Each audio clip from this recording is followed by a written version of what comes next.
খোঁজো না তুমি বহুদিন। একটা সময় নাটক মানে ছিল অনুকরণীয়। শব্দের ব্যবহার, পোশাক আশাক, কথা বলার ধরন প্রায় সবই ছিল শিক্ষণীয়। 10 বছর ধরে এই হুইল চেয়ারে বন্দী হয়ে আছি। সময়ের পরিবর্তনে বদলে গেছে নাটকের নাম, ভাষা ও গল্পের ধরন। তোমাকে তো দাও। ইউটিউবের পাশাপাশি এইসব বিকৃত অঙ্গভঙ্গি ও অশালীন ভাষার নাটক এখন প্রচার হচ্ছে টেলিভিশন চ্যানেলগুলোতে। এই বিষয়টি নিয়ে কি ভাবছেন অভিনেতা আজাদ আবু কালাম? একটা মতলববাজ কিছু মানুষ পপুলার হওয়ার জন্য, রাতারাতি পপুলার হওয়ার জন্য কিছু জিনিস ব্যবহার করেছে। তার মধ্যে একটা হচ্ছে এটা রাস্তার ভাষাকে সার্বক্ষণিক ব্যবহার করা। বলা হয়ে থাকে সংলাপ নাটকের প্রাণ। নাটকের চরিত্রগুলো মুখর হয় সংলাপের মধ্য দিয়ে, কিন্তু এখনকার নাটকে তা আর নেই।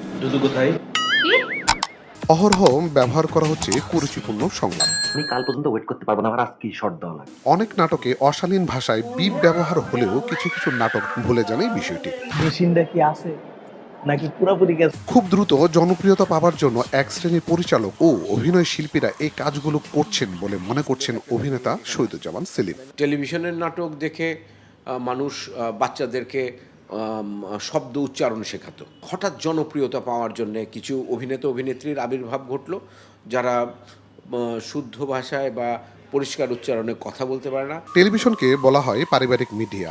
এর মধ্য দিয়ে প্রতিনিয়ত অনেক কিছু শিখছেন দর্শকরা। টিভি পর্দায় এ ধরনের বিকৃত ও অশালীন ভাষার ব্যবহার কোনোভাবেই কাম্য নয় বলে জানান অভিনেতা আজিজুল হাকিম।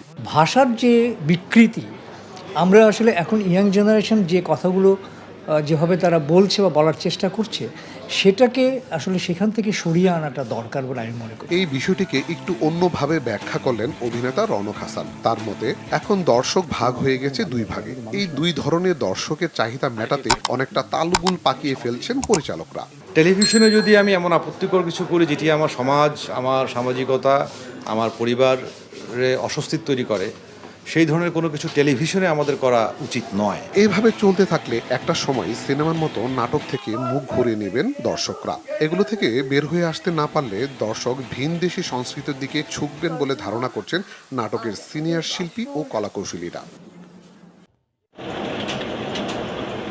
ইন্টারনেট এই মুহূর্তে দুনিয়ার সবচেয়ে বড় বিষয়। চাইলেই হাতের মুঠোয় যেন পুরো দুনিয়া। কারণে অকারণে সারাক্ষণই যেন এতেই বুধ এই প্রজন্ম। প্রশ্ন হলো, ইন্টারনেট থেকে আমরা যা নিচ্ছি তার কতটুকু ভালো কিংবা মন্দ? পর্ন কিংবা জুয়ার মতো বাজে নেশায় এখন গিলে খাচ্ছে নেট ব্যবহারকারীর একটি অংশকে। বিশেষ করে এসব সাইট ভিজিট করে তরুণরা ঝুঁকছে অপরাধে। তাদের ভিতরে একটা যৌনতা সম্পর্কে একটা ভিন্ন রকম আকাঙ্ক্ষা এবং চাহিদা তৈরি হয়, সেটাকে উস্কে দেয় কিন্তু পর্নোগ্রাফি। এবং সেইটার জন্য তারা স্বাভাবিকভাবে তাদের চাহিদাটা পূরণ করতে না পেরে একটা অবৈধ পথে কিংবা অপরাধের দিকে পা বাড়ায়। তাই তো যান্ত্রিক এই জীবনে অনেকটা বাধ্য হয়েই সন্তানদের হাতে যেসব অভিভাবক ট্যাব কিংবা স্মার্টফোন তুলে দেন, ভাবনাটা তাদের একটু বেশি। ওরা তো সারাক্ষণ মোবাইলে গেমস খেলে, আশেপাশে তো মাঠের ব্যবস্থা নাই, সেখানে যে খেলাধুলা করবে। সরকারের পক্ষ থেকে সেফ ইন্টারনেট চালু করা হয়, তাহলে আমরা ওদের হাতে মোবাইল তুলে দিয়েও কিছুটা হলেও চিন্তামুক্ত থাকতে পারি। তবে তরুণদের অনেকেরই স্বীকারোক্তি, পর্ণ আসক্তি বিপদগামী করছে তাদের অনেককেই। তারা যেসব সাইডে যাবে বা তারা যেগুলো দেখবে, ওগুলো হচ্ছে যে এক প্রকার নেশার মতোই। সেটা যদি মনিটর করে যে কে কোন ওয়েবসাইটে ঢুকতেছে, কিভাবে তারা ইউজ করতেছে, সেসব জায়গাগুলো যদি বন্ধ করে, তাহলে হয়তো বা সম্ভব। সরকারের নেয়া কিছু উদ্যোগের পরেও তা কাজে আসছে কতটুকু? বিশ্বজুড়ে ওয়েবসাইট রেটিংকারী সংস্থা অ্যালেক্সার মতে বাংলাদেশ থেকে বেশি ভিজিট করা হয় এমন সেরা 100টি ওয়েবসাইটের মধ্যে 4-5টি এরই মধ্যে এদেশে বন্ধ। পর্ন কিংবা জুয়ার সঙ্গে সংশ্লিষ্ট এমন 2000-এরও বেশি ওয়েবসাইট এরই মধ্যে মন্ত্রণালয় থেকে বন্ধের কথা বলা হলেও বিকল্প পন্থায় সেখানে খুব সহজেই প্রবেশ করা যাচ্ছে। বিশ্বজুড়ে অবাধ ইন্টারনেটের এই যুগে কেবলমাত্র নির্দিষ্ট একটি দেশে নির্দিষ্ট কিছু ওয়েবসাইট বন্ধ করে খুব একটা সুফল আসবে না বলে মনে করেন বিশেষজ্ঞরা। তারা বলছেন এর জন্য দরকার সচেতনতা। এখন আসলে যে প্রক্রিয়া বন্ধ করা হচ্ছে সেটা হচ্ছে ইন্টারনেট গেটওয়ে থেকে ফিল্টার করে দেওয়া হচ্ছে। তো এভাবে আসলে ফিল্টার করে এটা প্রতিরোধ করা সম্ভব না। মনস্তাত্ত্বিক জায়গা থেকে এটা আমাদেরকে প্রতিরোধ ব্যবস্থা গড়ে তুলতে হবে। দীর্ঘদিন ধরেই ভুয়াপুরের বেশ কিছু প্রতিষ্ঠানের শিক্ষক শিক্ষার্থীরা পাচ্ছিলেন এমন আপত্তিকর মেসেজ, শিকার হচ্ছিলেন ব্ল্যাকমেইলের। ভুক্তভোগীরা জানালেন বিভিন্ন গ্রুপ থেকে ফেসবুক মেসেঞ্জারে প্রথমে আসতো নক, পাঠানো হতো এডিটেড ছবির নগ্ন ভিডিও, এরপর ভয়ভীতি দেখিয়ে টাকা দাবি। জানা যাচ্ছিল না তারা আসলে কারা। যারা ভুক্তভোগী তারা তো এসএসসি পরীক্ষার্থী মেয়েরা এবং কিছু টিচার, এদেরকে নিয়ে ছবি নিয়ে ভিডিও বানানো হয়েছে আর কি,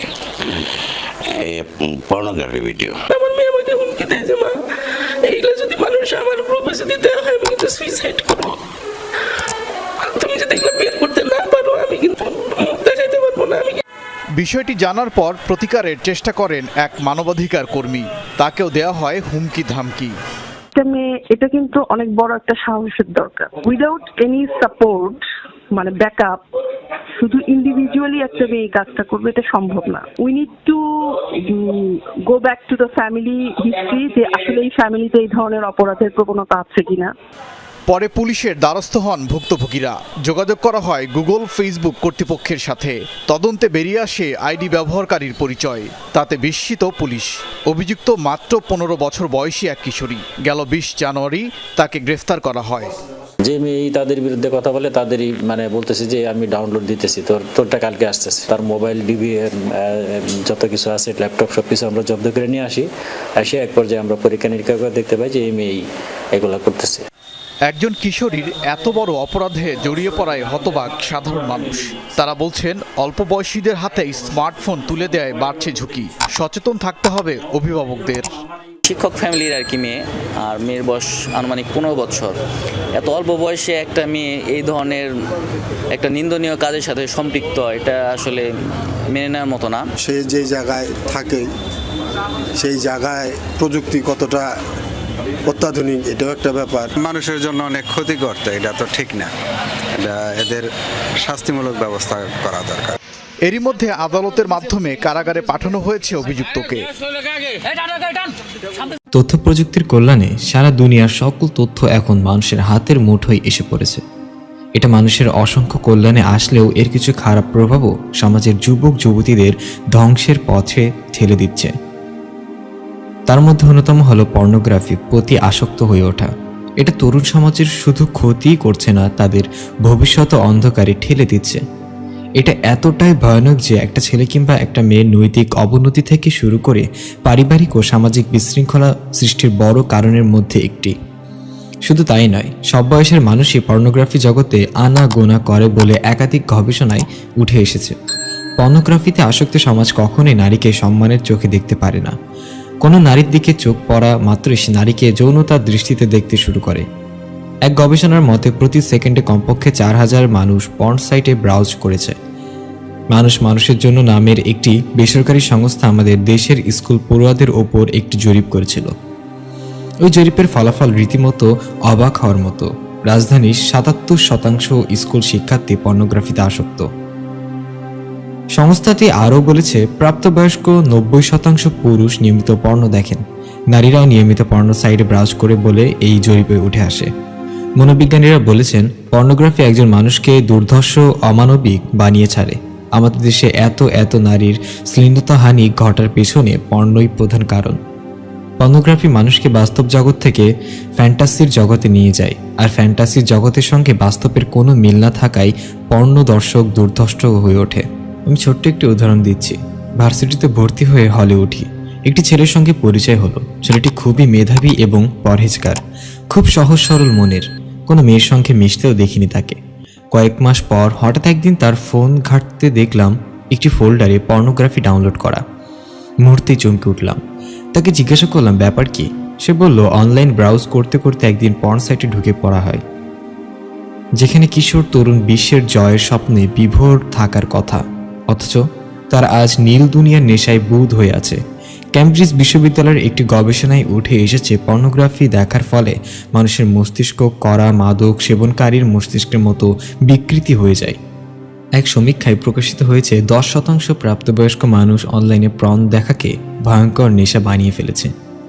পর্নোগ্রাফি থেকে মাস্টারবেশন অভ্যাস তৈরি হয়, ফলে চোখের সমস্যা, স্মরণশক্তি কমে যাওয়া, মাথা ঘোরা, মাথা ব্যথা, শারীরিক দুর্বলতা দেখা দেয়। বিশেষজ্ঞরা বলেছেন পর্নোগ্রাফি একজন পর্নোদর্শকের মস্তিষ্কের গঠনই বদলে ফেলে। তারা আরও বলেন, যেখানে একজন মানুষ পর্নোগ্রাফি দেখেন তখন তার রক্তের চাপ বাড়তে শুরু করে, তার হৃদস্পন্দন কয়েক গুণ বেড়ে যায়। এক্ষেত্রে যদি তিনি দুর্বল হৃদয়ের মানুষ হন তাহলে তার হার্ট অ্যাটাকের ঝুঁকি মারাত্মকভাবে বেড়ে যায়। তাই এই নোংরা কাজ থেকে নিজেকে বিরত রাখা একজন মানুষ হিসেবে অত্যাবশ্যক। পর্নোগ্রাফির ভয়াল নেশা থেকে বেরিয়ে আসতে বিশেষজ্ঞরা কিছু পরামর্শ দিয়েছেন। মোবাইল ও পিসিতে পর্ন ব্লক অ্যাপস ব্যবহার করুন। নিজেকে মানুষ হিসেবে করা উচিত এবং কি করা উচিত তা নিয়ে ভাবুন। নিজেকে একজন প্রকৃত মানুষ অর্থাৎ মুসলিম হিসাবে চিন্তা করুন। একজন মুসলিম হিসাবে আল্লাহ সুবহানাহু তাআলাকে সর্বোচ্চ ভয় করুন। আল্লাহর ভয় নিজের মধ্যে প্রতিষ্ঠিত করতে রাসূল সাল্লাল্লাহু আলাইহি ওয়াসাল্লামের সুন্নাহ অনুসরণ করুন। ভালো মন্দ হিসাবে করতে গেলে ইসলামকে সামনে আনুন। দ্বীনের প্রতি শ্রদ্ধা ও আনুগত্য দেখে বন্ধু নির্বাচন করুন। অবসর সময় একাকী না থেকে দ্বীনী বন্ধুদের সাথে থাকুন। পবিত্রতার সাথে 5 ওয়াক্ত সালাত জামায়াতে আদায় করুন এবং ঘরে নফল সালাত আদায়ের অভ্যাস করুন। পরিবারের মানুষের সাথে লজ্জাশীলতা বজায় রাখুন। যে কোনো মেয়ে থেকে নিজের চোখকে হেফাজত করুন। বিয়ের ইচ্ছা থাকলে সমর্থবান হলে বাবা মা কিংবা অভিভাবকদের বলুন এবং আল্লাহর নিকট সাহায্য প্রার্থনা করুন। বিয়ের পর নিজ স্ত্রীর ওপর সন্তুষ্ট থাকুন। স্ত্রী সুন্দর না হলে আখিরাতে এর উত্তম প্রতিদান পাওয়ার আশা করুন। বাসায় টিভি ভিসিআর থাকলে সবাই যাতায়াত করে এবং বসে এমন রুমে থাকুন। মন খারাপ লাগলে বিভিন্ন কারীদের কোরআন তেলাওয়াত শুনুন। বিভিন্ন স্কলারদের ইসলামিক চিন্তাভাবনা পড়ুন।